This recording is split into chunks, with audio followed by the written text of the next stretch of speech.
This is the Ielts listening test. You will hear a number of different recordings, and you will have to answer questions on what you hear. There will be time for you to read the instructions and questions, and you will have a chance to check your work. All the recordings will be played once only. The test is in 4 parts. At the end of the test, you will be given 10 minutes to transfer your answers to the answer sheet. Now turn to part 1.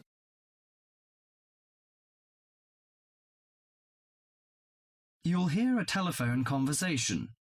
Now you have some time to look at questions 1 to 6.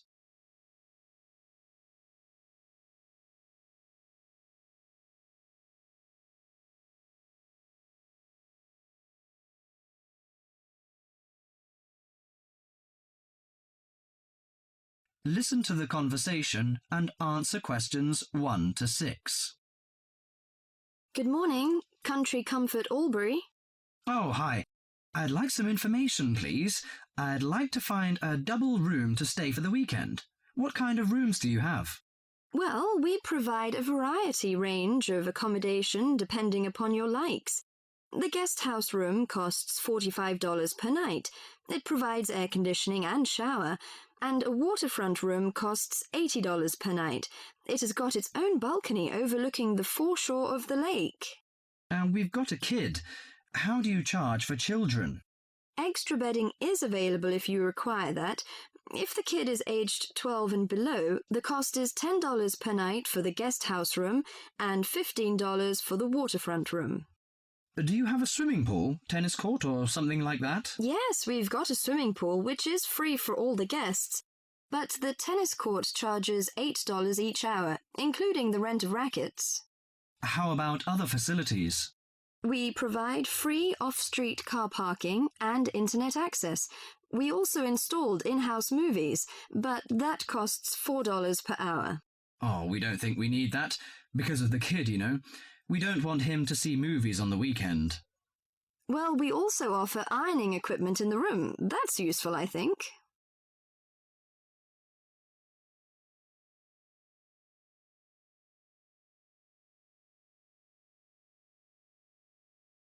Before listening to the rest of the conversation, you have some time to go through the questions 7 to 10.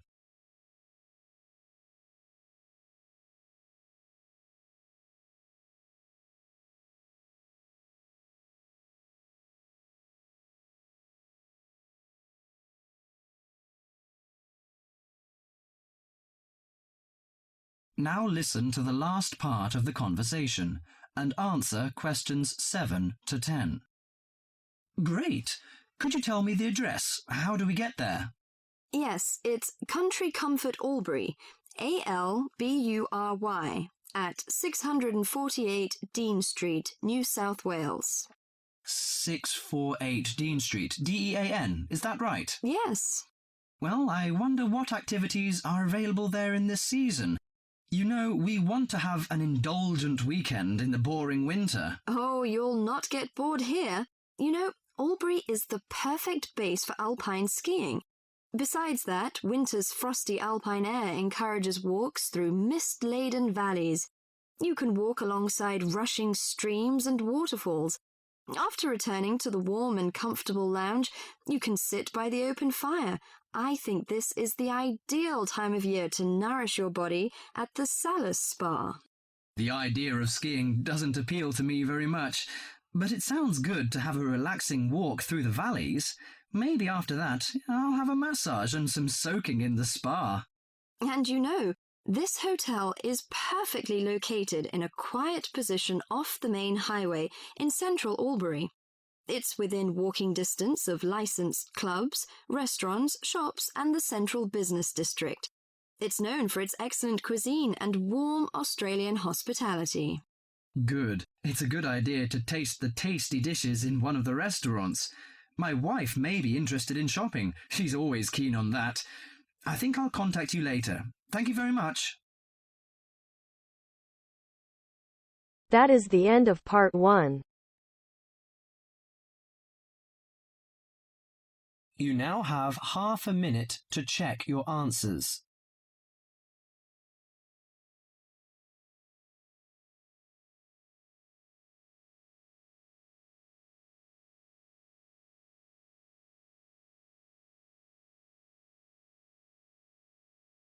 Now turns to part 2.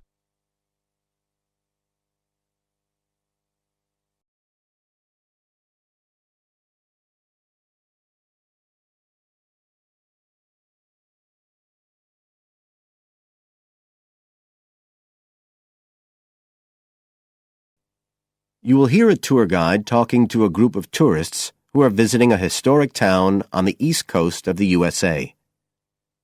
First, you have some time to look at questions 11 to 17 on page 129.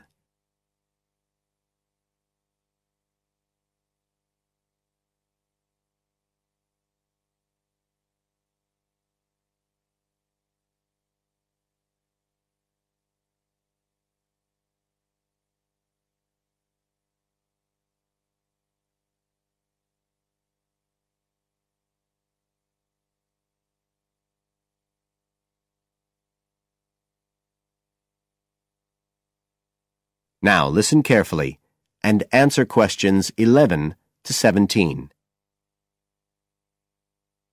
Right. So here we are in Fairhaven, and we have a couple of hours to spend in this historic center before we carry on to our motel. And as you'll know from the itinerary of our trip, we're visiting Fairhaven because of its historical links with a man called Manjiro Nakahama. So I'll begin by giving you a brief overview of his life, and then you can explore the town at your leisure.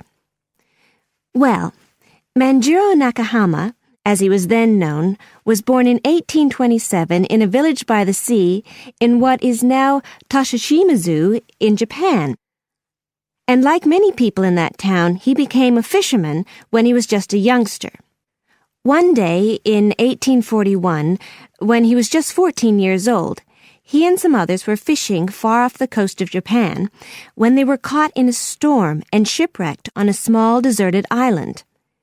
They had to wait for 6 months before they were rescued by an American whale ship that had stopped at the island by chance. 4 of the 5 Japanese were put ashore in Hawaii, but Manjiro had become friends with the captain, William Whitfield, who came from the town of Fairhaven, where we are now, and he chose to remain aboard and to return with the boat to the USA. So Manjiro unwittingly became the first Japanese ever to set foot on American soil. He came back right here to Fairhaven with Whitfield and stayed with the Whitfield family, who paid for his education here in the town. He studied mathematics and geography, as well as shipbuilding and navigation. But he missed his mother and his own country, and eventually he went back to Japan, where he had a responsible position as a university teacher and also served an invaluable role as interpreter during the initiation of relations between Japan and the United States in the middle of the 19th century. But the most interesting thing is that the links between Toshishimizu and Fairhaven have remained and grown stronger over the years, in spite of the distance between them. And in fact, the 2 places now have the official status of sister cities. Both places are ports, so in fact the inhabitants have a lot in common.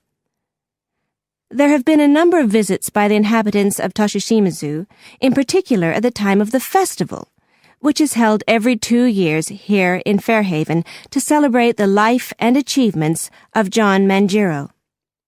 It takes place in the fall, and there's an ever-growing program including drumming, singing, martial arts, and stalls selling Japanese and American food.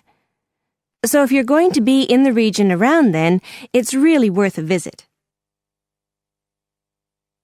Before you hear the rest of the talk, you have some time to look at questions 18 to 20 on page 129.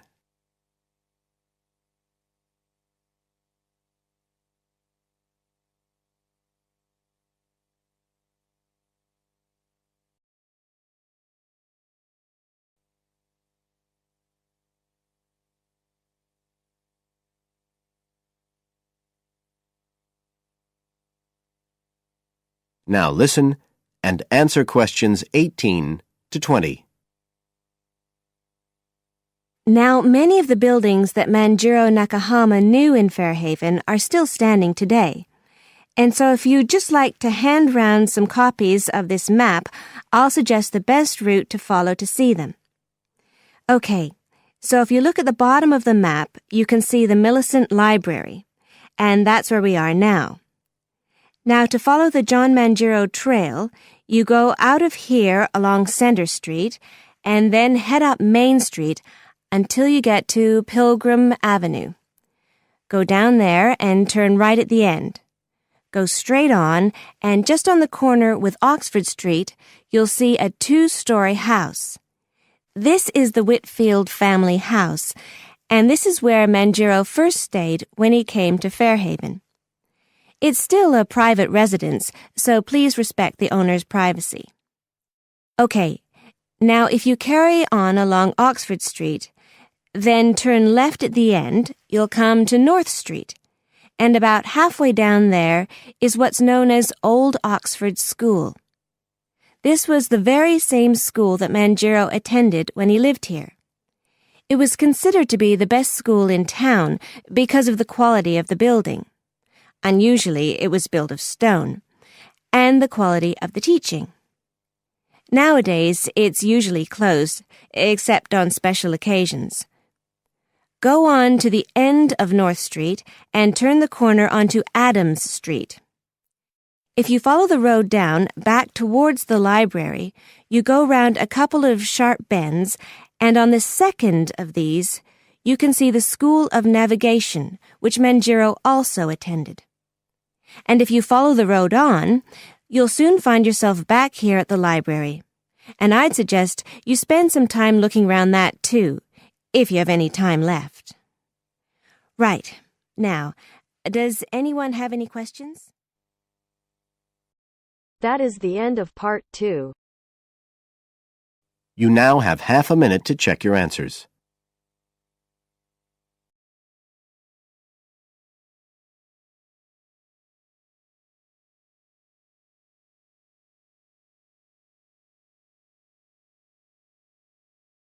Now turns to part 3.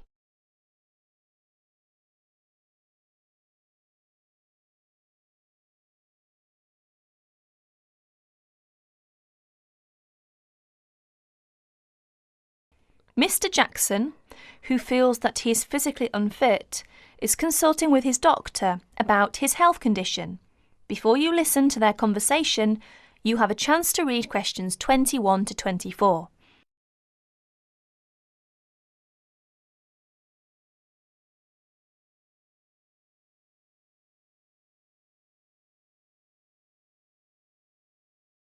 Now please listen to the recording and answer questions 21 to 24.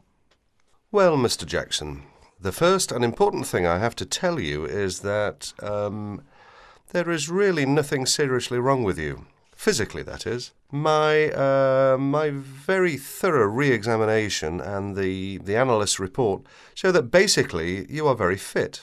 Yes, very fit. So, why is it, Doctor, that I'm always so nervy, tense, ready to jump on anybody? My wife, children, colleagues. I think your condition has a lot to do with, shall we call it, way of life, habits? Way of life? Habits? Yes. Now tell me, Mr. Jackson, you smoke, don't you?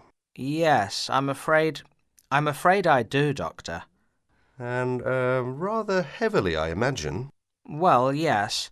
I smoke, about 40, 50 a day, I suppose. You should do your best to stop, you know. Yes, I see. But, it won't be the first time. I've tried to give up smoking several times, but it's no good. You see, 50 a day is overdoing it, you must admit. You must cut down at least that. Ah, yes. I know that when you're feeling tense, you probably feel that a cigarette relaxes you. But in the long run, I do advise you to make a real effort to quit smoking. Of course, but, it's easy to say give it up or cut it down, but, oh, you know. Well, in my opinion, you have no choice. Either you make a real effort or there's no real chance of your feeling better. You see, well, obviously I could prescribe some kind of tranquilizer, but would that help? I'd prefer, and I'm quite sure you'll agree, I'd prefer to see you really back to normal, not just seemingly so. And that's my reason for asking you several more questions about your other habits. Right. Now you have a chance to read questions 25 to 30.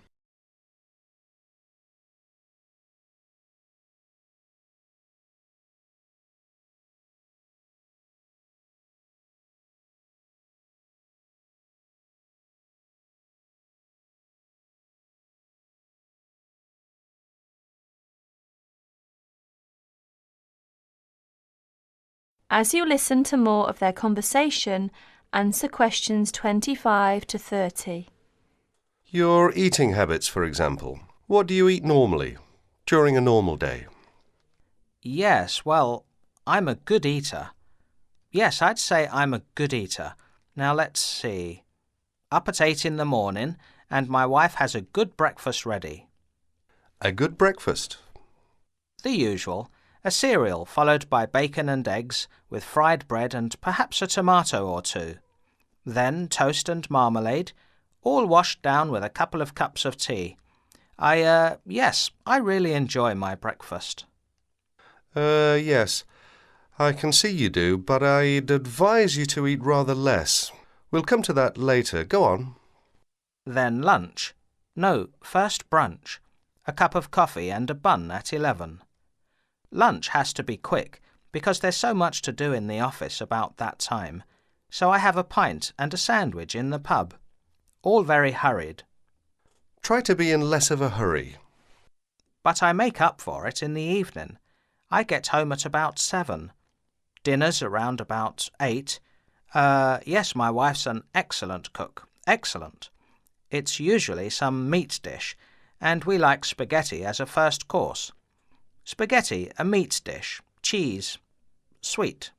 But then, at the end of the day, shall we say, then I begin to feel on edge again. Most evenings after dinner we read or watch TV, but I get this terrible feeling of tension. Well, I'm sorry to have to say this because you obviously enjoy your food, but I really do recommend that you eat less, and secondly, that you eat more healthily. Instead of having that enormous breakfast, for example, try to be content with fruit juice and some cereal. I see, but 11 says right. Well, that's all right, but lunch should be more leisurely. Remember, your health is at stake, not your job. As for dinner, I'd advise you to eat a soup, perhaps, with a salad. A salad followed by some fruit. But my wife's cooking Is superb, granted. And she probably enjoys preparing delicious meals for you. If you like, I'll have a word with your wife. No, that won't be necessary. Thanks just the same, Doctor, but no. That is the end of part 3. You now have 30 seconds to check your answers.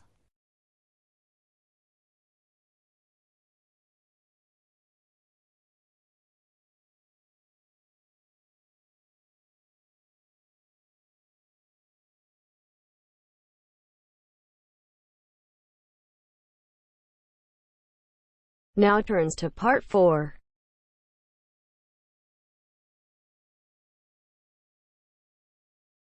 You are going to hear a lecture on ecology.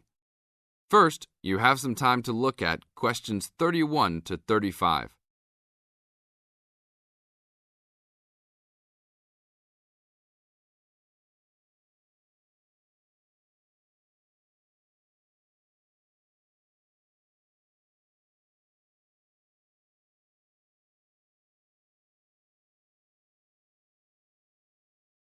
Now listen to the tape and answer the questions.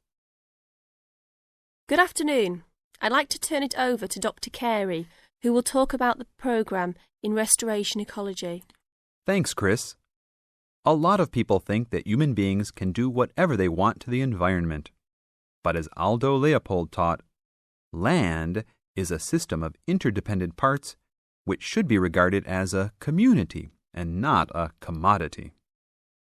Well, that idea has influenced what we teach here in our program, where students come from all over the world to learn about restoring native plant communities back into an ecologically natural state.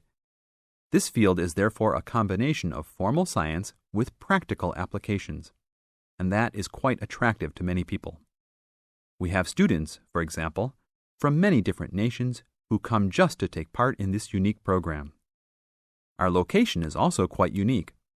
We have the world's oldest restored native plant community in Curtis Prairie at the Wisconsin Arboretum. Some say that this is proof that the science of restoration ecology was birthed in Wisconsin. Well, that may be oversimplified, but our reputation is strong. But students don't have to study prairies only. One student, Edmund Mukala from the Congo, came to study restoring ancient wetlands in the Congo using knowledge gained from historic samples of the soil seed bank. Not all the seeds survived, but some can remain dormant for many years. Mr. Mukala wanted to find out what type of community would be most similar to that ancient seed bank. He has recently returned to the Congo and is now cooperating with the government to implement his findings.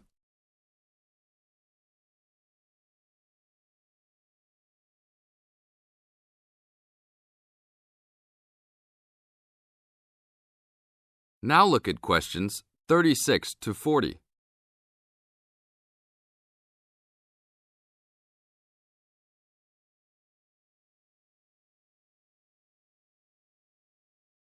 As the talk continues, answer questions 36 to 40. So the only prerequisite for doing research here is that it is a native plant community. That means not just prairies, but wetlands, woodlands, savannas, and other environments. We're proud of the diversity of research topics in our program. And we continue to grow. This year we have 32 new students from 8 different countries. When students first arrive, they begin rigid coursework in statistics, ecology, plant identification, and the theory of landscape change. Then they take part in internships at local conservation agencies such as the Arboretum, the Nature Conservancy, the Parks Department, and others. We find internships to be crucial in helping students apply the knowledge they have gained in the classroom. And we're proud to say that, since the beginning, we have graduated 277 students with master degrees from our programs and 122 students with PhDs. Some have gone on to bigger and better things. One graduate is now the director of the Worldwide Fund for Nature in China. Another is the director of Parks Development in California. And others now lead their own research departments in universities around the world. That is the end of part 4. You now have 30 seconds to check your answers.